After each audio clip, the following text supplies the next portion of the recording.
എല്ലാവർക്കും നമസ്കാരം. ബൈബിൾ എന്ന് പറയുന്ന മഹത്തായ ഗ്രന്ഥത്തിലെ വരികൾ എവിടെയെങ്കിലുമൊക്കെ കേട്ടിട്ടില്ലാത്തവരായി വളരെ ചുരുക്കം പേരായിരിക്കും നമ്മുടെ സമൂഹത്തിലുണ്ടാവുക. ബൈബിളിൽ ഒരുപാട് കഥകൾ ജീസസ് ക്രൈസ്റ്റ് പറയുന്നുണ്ട്. അതിലേറ്റവും മനോഹരമായിട്ടുള്ളൊരു സംഭവമാണ് നല്ലിടയൻ എന്ന് പറയുന്ന കഥ. ആരാണ് ഇടയൻ? കൃത്യമായി തന്നെ ജീസസ് ക്രൈസ്റ്റ് അതിൽ പറയുന്നുണ്ട്. 100 ആടുകൾ ഉള്ള ഒരു ഇടയൻ, അതിൽ ഒരാട് നഷ്ടപ്പെട്ട് കഴിഞ്ഞാൽ ബാക്കി കൂടെ നിൽക്കുന്ന 99 ആടുകളെ അവിടെ നിർത്തിയിട്ട് നഷ്ടപ്പെട്ടു പോയ ആടിൻ്റെ പിന്നാലെ പോകുന്നവനാണ് നല്ലിടയൻ. ഒരു വലിയ കൺസെപ്റ്റാണ് സംഭവം. എന്ന് വെച്ചാൽ നമ്മോടൊപ്പം നിൽക്കുന്ന ഭൂരിപക്ഷമല്ല, എവിടെയെങ്കിലും നഷ്ടപ്പെടലുണ്ടെങ്കിൽ ആ നഷ്ടപ്പെടലിൻ്റെ പിന്നാലെ പോകേണ്ടവനാണ് നല്ലിടയൻ. ഞാനിത് പറയുന്നത് ക്രൈസ്തവ സഭയിൽ, പ്രത്യേകിച്ച് കേരളത്തിൽ സിറോ മലബാർ സഭയിലെ എറണാകുളം അങ്കമാലി അതിരൂപതയിൽ കുറച്ച് വർഷങ്ങളായിട്ട് ഈ കുർബാന ചൊല്ലുന്ന രീതിയെപ്പറ്റി വലിയ രീതിയിൽ തർക്കങ്ങളും ആക്രോശങ്ങളും കയ്യാങ്കളിയും ഒക്കെ ഇടവാങ്കണത്തിൽ നടക്കുകയാണ്. ആരാണ് ഇതിന് തുടക്കം കുറിച്ചത്? ഒരു സംശയമില്ല, ഈ സഭാധികാരികൾ തന്നെ. ഈ അതിരൂപതയിൽ ഒരു പ്രശ്നവുമില്ലാതിരുന്ന സ്ഥലത്തേക്കാണ് ഈ കുർബാന വിവാദം വലിച്ചിട്ടത്. അത് വേറെ എന്തൊക്കെയോ മറയ്ക്കാൻ വേണ്ടി. ഒടുവിൽ എവിടം വരെ എത്തി? എല്ലാവർക്കും നാണക്കേടാവുന്ന രീതിയിൽ, ഈ സഭാധികാരികൾക്കും ഇത് പിടിച്ചു നിർത്താൻ പറ്റാത്ത രീതിയിൽ വളരെ വഷളായിക്കൊണ്ടിരിക്കുന്നു. അങ്ങനെ ഒരു സമയത്താണ് ഇന്നലെ ഞായറാഴ്ച TV ചാനലുകൾ എഴുതി കാണിക്കുന്നത് കണ്ടത്. ഫാദർ അഗസ്റ്റിൻ വട്ടോലി എന്ന് പറയുന്ന വൈദികൻ, എറണാകുളം അങ്കമാലി അതിരൂപതയിലെ വൈദികനും നമ്മുടെ ചാലക്കുടി കാടുകുറ്റി സ്വദേശി വട്ടോലി കുടുംബാംഗമായിട്ടുള്ള അഗസ്റ്റിൻ വട്ടോലി എന്ന് പറയുന്ന വൈദികൻ തന്റെ വികാരി സ്ഥാനം രാജിവെച്ചിരിക്കുന്നു. എവിടെയെങ്കിലും നിങ്ങൾ കേട്ടിട്ടുണ്ടോ ഇങ്ങനെ ഒരു സംഭവം? വികാരി എന്ന് പറയുന്ന സ്ഥാനം രാജിവെച്ചത്. വികാരി എന്ന് പറയുന്ന സ്ഥാനം അത്ര നിസ്സാര സംഭവമല്ല. കാരണം വികാരി ആത്മീയാധികാരമുള്ള ഒരു വ്യക്തിയാണ്, ആത്മീയ മനസാക്ഷി സൂക്ഷിപ്പുകാരനാണ്. അങ്ങനെയുള്ള അധികാരങ്ങളുള്ള ഒരു വൈദികൻ അദ്ദേഹത്തിന്റെ ഏറ്റവും വലിയ വികാരി സ്ഥാനം രാജിവെച്ചിരിക്കുന്നു. എന്തിനു വേണ്ടി? ഈ അഗസ്റ്റിൻ വട്ടോലി എന്ന് പറയുന്ന വൈദികൻ എറണാകുളം അങ്കമാലി രൂപതാ വൈദികരുടെ, ആ രൂപതാ വൈദികർ ആവശ്യപ്പെടുന്നത് ജനാഭിമുഖ കുർബാന 60 വർഷമായിട്ട് ഇവിടെ ചൊല്ലിക്കൊണ്ടിരിക്കുന്ന ഈ കുർബാന രീതി എന്തിനു മാറ്റണം. അതുകൊണ്ട് തന്നെ അതിനുവേണ്ടി വാദിക്കുന്നവരുടെ ടീമിൽപ്പെട്ട ഒരു പ്രധാനപ്പെട്ട ഒരു നേതൃത്വത്തിൽ നിൽക്കുന്ന ഒരാളാണ് അദ്ദേഹം. വികാരിയായിട്ടുള്ള ഇടവക എന്ന് പറയുന്നത് കടമക്കുടി ഇടവകയാണ്. അവിടെ ഒരു 99% കുടുംബാംഗങ്ങളും ഈ ജനാഭിമുഖ കുർബാന വേണമെന്ന് പറയുന്നവരാണ്. പക്ഷെ ഒരു കുടുംബം വന്ന് അദ്ദേഹത്തിന്റെ അടുത്ത് പറഞ്ഞു, ഞങ്ങൾക്ക് സിന്നഡ് കുർബാന അച്ഛൻ ചൊല്ലി കാണുന്നൊരു ആഗ്രഹമുണ്ട്, അങ്ങനെ അച്ഛൻ ചൊല്ലുന്ന സമയത്ത് ഞങ്ങൾ ഇടവകയിലേക്ക് വരാം. ഇത് അദ്ദേഹത്തെ ഇരുത്തി ചിന്തിപ്പിച്ചു. വേണമെങ്കിൽ അദ്ദേഹത്തിന് ഭൂരിപക്ഷ തീരുമാനം നോക്കിയാൽ മതി. കാരണം എറണാകുളം അങ്കമാലി അതിരൂപതയിലെ എല്ലാ പള്ളികളിലും ഇപ്പോൾ ഈ ഒരു ഭൂരിപക്ഷ തീരുമാനത്തിന്റെ ഒപ്പമാണ് നിൽക്കുന്നത്. എന്ന് വെച്ച് കഴിഞ്ഞാൽ ഭൂരിപക്ഷ തീരുമാനം ഏത് കുർബാന രീതിയോടാണോ അത് തുടരുക. സഭയിലായിരുന്നാലും അങ്ങനെ തന്നെയാണ്, ഭൂരിപക്ഷം നടപ്പിലാക്കുക.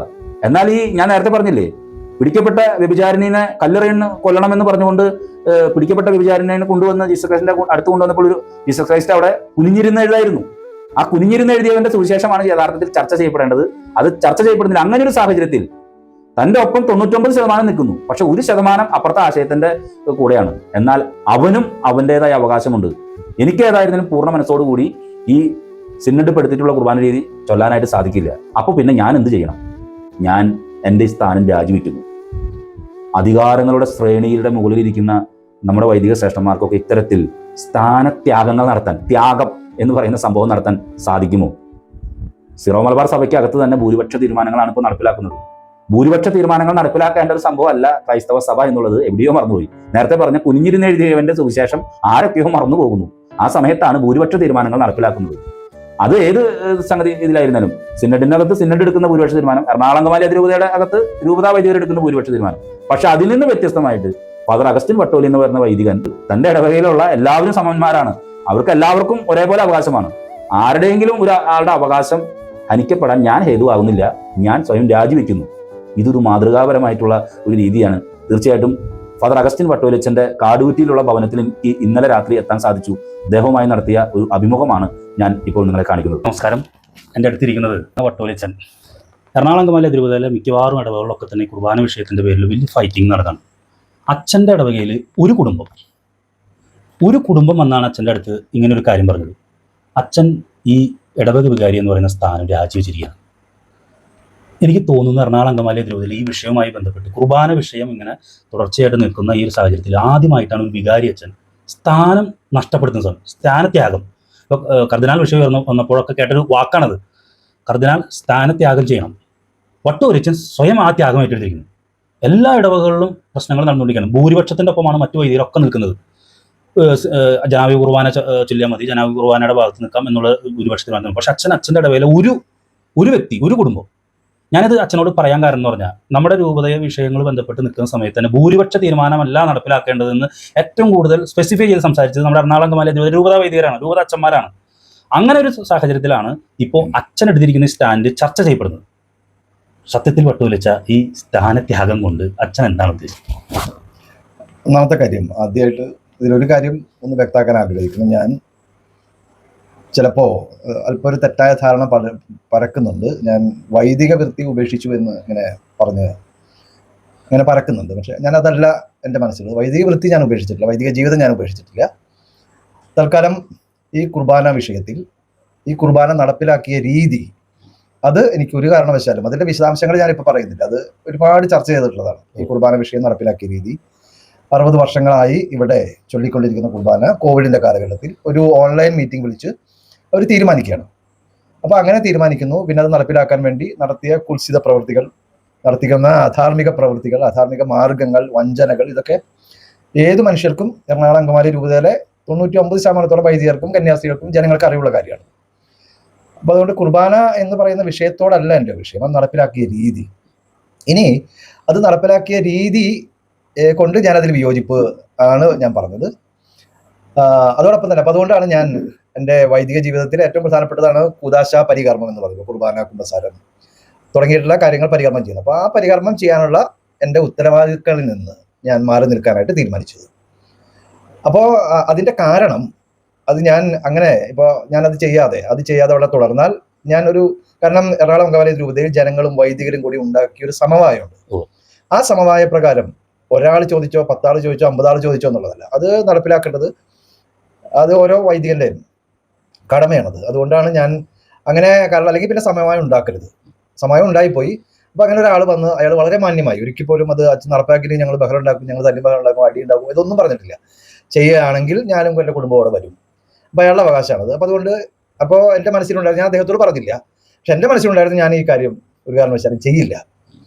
അപ്പോൾ പിന്നെ എന്താണ് ഓപ്ഷൻ? അപ്പോൾ ഓപ്ഷൻ ഞാൻ അവിടെ നിന്ന് പോകുക എന്നുള്ളതാണ്. ഞാൻ അവിടെ തന്നെ നിന്നാൽ വീണ്ടും അയാളുടെ അവകാശത്തെ ചവിട്ടി മതിക്കുന്നതായിരിക്കും. അതുകൊണ്ടാണ് ഞാൻ ഈ തീരുമാനം എടുത്തത്. ഞാൻ മാറി നിൽക്കാൻ തീരുമാനിക്കുന്നത് കൊണ്ടാണ് അവിടെ ഭിന്നിപ്പുണ്ടാകുക. കാരണം ഇത്രയും അപ്രസക്തമായൊരു വിഷയത്തിൽ നിങ്ങൾ യേശുവിൻ്റെ ഈ 4 സുവിശേഷങ്ങൾ, യേശുവിൻ്റെ ജീവിതമൊക്കെ പരിശോധിക്കുമ്പോൾ എത്ര പ്രാവശ്യം പ്രാർത്ഥിച്ചോ, കർത്താവേ നിങ്ങൾ പ്രാർത്ഥിക്കുന്നു, അടയാളങ്ങൾ പ്രവർത്തിക്കുന്നു, അത്ഭുതങ്ങൾ പ്രവർത്തിക്കുന്നു. പക്ഷേ നിങ്ങൾ എൻ്റെ അടുത്ത് വരുമ്പോൾ ഞാൻ നിങ്ങളോട് പറയും, നിങ്ങൾ എനിക്ക് അറിഞ്ഞുകൂടാ. അപ്പോൾ ഒരുപാട് കുർബാനകൾ കണ്ടു, പ്രാർത്ഥനകൾ ചൊല്ലി, കൊന്ത ചൊല്ലി, ഇതൊക്കെ പറഞ്ഞ് അവൻ്റെ അടുത്ത് ചെന്നിട്ട് ഒരു കാര്യമില്ല. കാരണം അവൻ പറഞ്ഞത് ചെയ്യണം. അപ്പോൾ എന്താണ് പറഞ്ഞത് എന്നുള്ളത് നമ്മൾ പഠിക്കണം. അപ്പം എൻ്റെ പ്രശ്നം ഏതാണെന്ന് വെച്ചാൽ, ഇതിനെ കുർബാന എന്ന് പറഞ്ഞ് പ്രാർത്ഥനയ്ക്ക് അമിത പ്രാധാന്യം കൊടുക്കുക, അത് തിരിഞ്ഞെന്ന് പറയണമെന്ന് പറയാ, വീണ്ടും അത് ഇനിയിപ്പോൾ പഴയ ഭാഷയിലേക്ക്, സുറിയാനി ഭാഷയിലേക്കൊക്കെ കൊണ്ടുപോകാനൊക്കെ ശ്രമിക്കുന്നുണ്ടെന്ന് ഞാൻ കേൾക്കുന്നത്. അതുകൊണ്ട് അത് നടപ്പിലാക്കിയ രീതി, അതിനോടുള്ള വിയോജിപ്പ് കൊണ്ടാണ് ഞാൻ ഇത്തരത്തിലൊരു തീരുമാനം എടുക്കാനായിട്ട് തയ്യാറായത്. കാരണം നമ്മളൊരു വിഷയത്തിൽ ഇടപെടുമ്പോൾ നമ്മൾ എന്ത് ത്യാഗം, ഇപ്പോൾ ഒരു സ്വാതന്ത്ര്യ സമരത്തിൽ പോരാട്ടത്തിൽ ഇറങ്ങുന്നു, അപ്പോൾ ജയിലിൽ പോകേണ്ടി വരും, അടി കൊള്ളേണ്ടി വരും.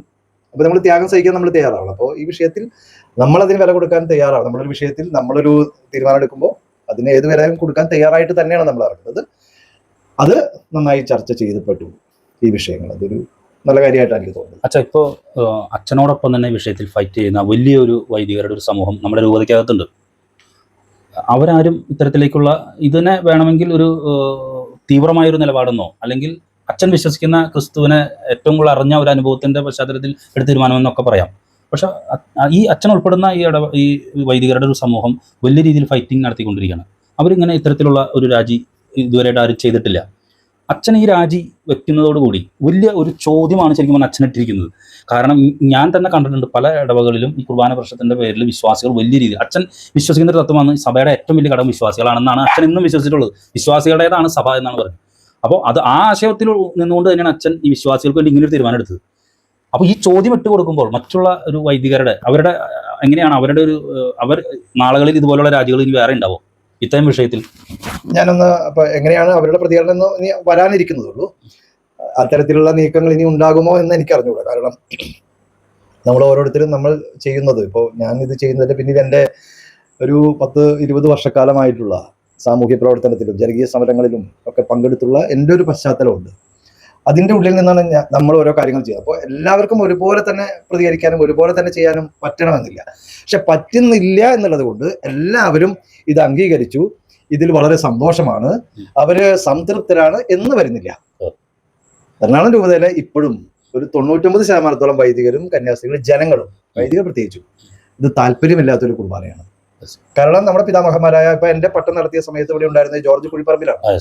അച്ഛന്റെ പണത്തിന്റെ സമയത്തിന്റെ എത്ര വലിയ ഒരു സിംഹഭാഗം അച്ഛൻ ഇതിനെ ചെലവഴിച്ചിട്ടുണ്ട്. ജോർജ് കുഴിപ്പറമ്പിൽ എത്രയോ കാലം ആ മനുഷ്യനൊക്കെ നടത്തിയ പോരാട്ടത്തിന്റെ ചരിത്രം നമ്മൾ ആലോചിച്ചാൽ, അങ്ങനെ കൊടിയനച്ഛൻ തുടങ്ങി അന്ന കാലത്ത് ചങ്ങനാശ്ശേരിയിലും തൃശ്ശൂരും പാലയിലും കോതമംഗലത്തു നിന്നുള്ള അച്ഛന്മാർ ഈ സമരത്തിൽ പങ്കെടുക്കാനുണ്ടായിരുന്നു.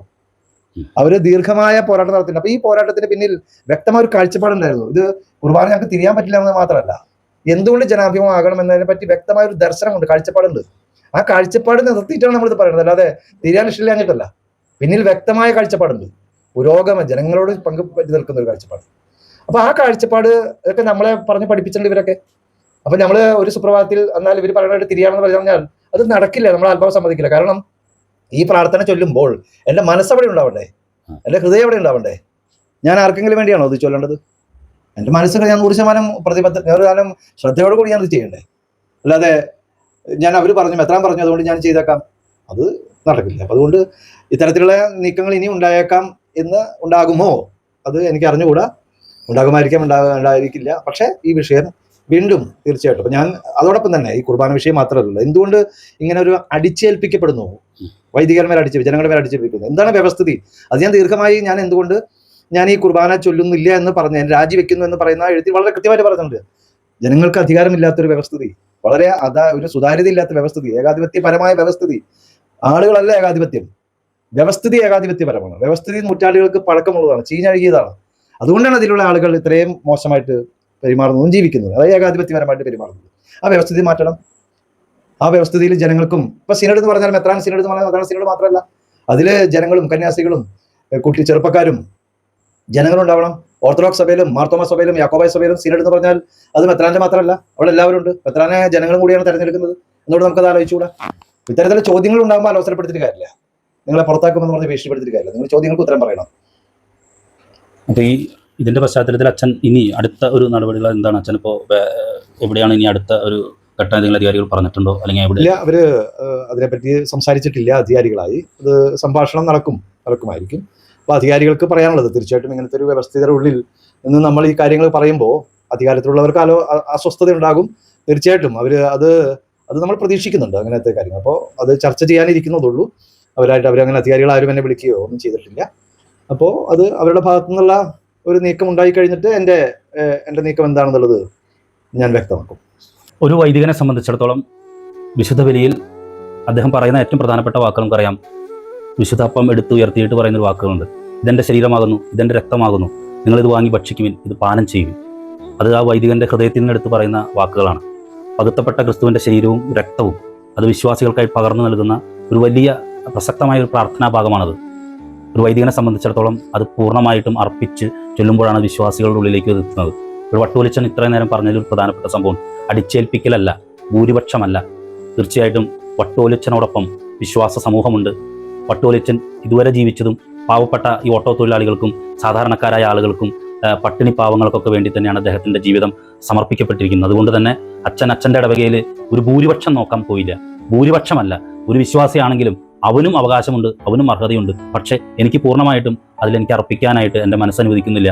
ആ വലിയ വേദനയോട് കൂടിയിട്ടാണ് അദ്ദേഹം, ഒരു വെല്ലുവിളിയായിട്ടല്ല ഇത്, വലിയ വേദനയോട് കൂടി ഒരു വൈദികൻ ഏൽപ്പിക്കപ്പെട്ട ഒരു ഭരമേൽപ്പിക്കപ്പെട്ട ചുമതല അദ്ദേഹം സ്വയം ഒഴിയുകയാണ് വിശ്വാസികൾക്ക് വേണ്ടി തന്നെ. തീർച്ചയായിട്ടും നമുക്ക് കാത്തിരിക്കാം. ഈ പ്രശ്നങ്ങളെല്ലാം ഒന്ന് രമ്യതപ്പെടുന്നവരെ വിശ്വാസികളുടെ മനസ്സ്, എറണാകുളം മാലിയ തിരുവതയിലെ വിശ്വാസികളുടെയും വൈദികരുടെയും മനസ്സ് അധികാരികൾ ഉൾക്കൊള്ളുന്നതുവരെ നമുക്ക് പ്രാർത്ഥിക്കാം. നന്ദി, നമസ്കാരം.